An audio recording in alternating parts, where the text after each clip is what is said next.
Leo hii ikiwa ni siku kuu ya kina mama ulimwenguni, kaunti ya Kisii haikuachwa nyuma. Sherehe hizi zilifanyika katika uga wa Kenyenya Green Stadium, Lumachoge, Burabu, kaunti ya Kisii. Mwakilishi wa kina mama kaunti ya Kisii, Doris Donya Toto, aliongoza umati wa wengi waliojitokeza kushiriki sherehe zenyewe. Na furaha kwa sababu gani? Wakati mtu anakuappreciate, hii siku imetengwa aside to appreciate zile efforts ambazo wamama wamefanya. Wale women leaders, kwanza wakati tulikuwa watoto wadogo tulikuwa tunasikia Mother Teresa, tukakuja huku Kenya tukasikia Wangari Maathai, Joaquin wakaleta bill parliament to fight gender issues. Sasa hizi vitu zote tukifuata kutoka nyuma hadi sasa, tunaona hata sisi women leaders kuna mahali tunaanzia, na hapa Kisii tunaanzia wapi? Kama mimi woman rep, sitaki kusikia wasichana wanakeketwa, sitaki kusikia wamama wanachapwa, na pia wamama wanachapwa na wazee, na pia wamama wanachapa wazee. La kushangaza kabisa, siku hizi pia watoto wanachapa wazazi. Sasa hizi vitu zote tukiweka pamoja, tuseme tutapata wapi equity na equality kama tuizi ongelelesha hizi vitu zote? Akisifia hatua ambazo wamama wamezipiga katika sehemu zote ambazo ni ngazi ya maendeleo, mama huyo aliwarai kina mama kuja pamoja kwa ushirikiano ili kuhakikisha kwamba sehemu yao katika jamii haijasahaulika. Kwa hivyo leo tunataka kuambia wamama wafili wao, wamama wafurahie to take their space, wamama wasiogopa hata kuja kuuliza kura, wakuje kwa wingi. Hiki cha women repata 2027 ikiwezekana tukua hata wamama 50. Hiyo inaonyesha nini? Wamama wameunderstand they are ready to take leadership.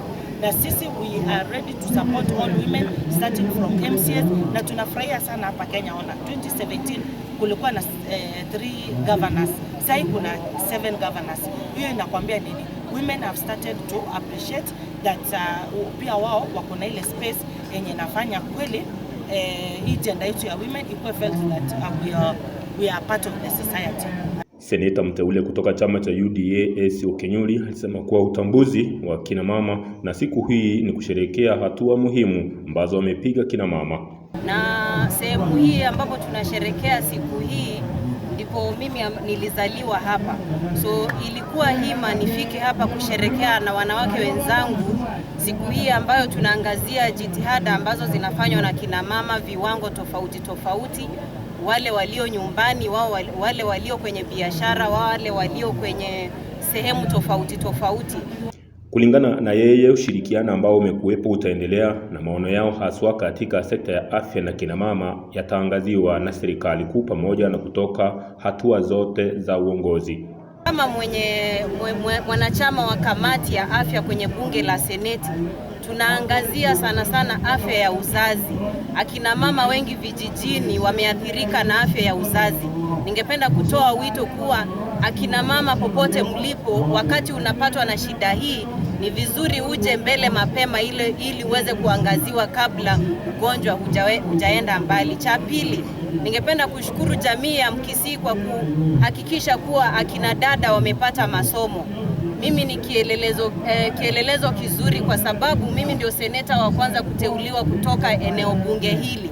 So ningependa kuomba wazazi kuwa washirikiane na watoto wao wale ambao wanataka kuingia kwenye uongozi, wafuate nyayo ambazo nimefuata pia mimi. Mwisho, ningependa kutambua akina dada wengi ambao wameweka map ya Mkisii huko mbele, kama dadangu Helen Obiri ambao wanakimbia mbio huko nchi za nje, na wameweka Wakenya na hasa jamii ya Wakisii mbele. Mwakilishi wa wadi kutoka kaunti ya Kisii alisema kuwa kaunti ya Kisii imewekeza katika afya vikamilifu kwa ushirikiano na serikali kuu. Wamama wote kwa sherehe ya siku ya leo, wamama vile ambavyo viongozi wamezungumza, wanayo nafasi nzuri sana katika society, na sisi kama wanaume tumekuja kujumuika nao ili kucelebrate the International Women's Day. Kuna mambo machache ambayo yamezungumziwa hapa na viongozi, nilikuwa nataka kuyatilia mkazo kidogo. Kwanza ni hilo jambo la NHIF. Katika gatuzi ya Kisii kuna mambo mawili ambayo tunafanya ili kuhakikisha kwamba wamama wamefaidika kutoka NHIF. Kwanza kuna kile kikundi cha kwanza ambacho tunaita community health volunteers, ama wahudumu wa afya katika vijijini.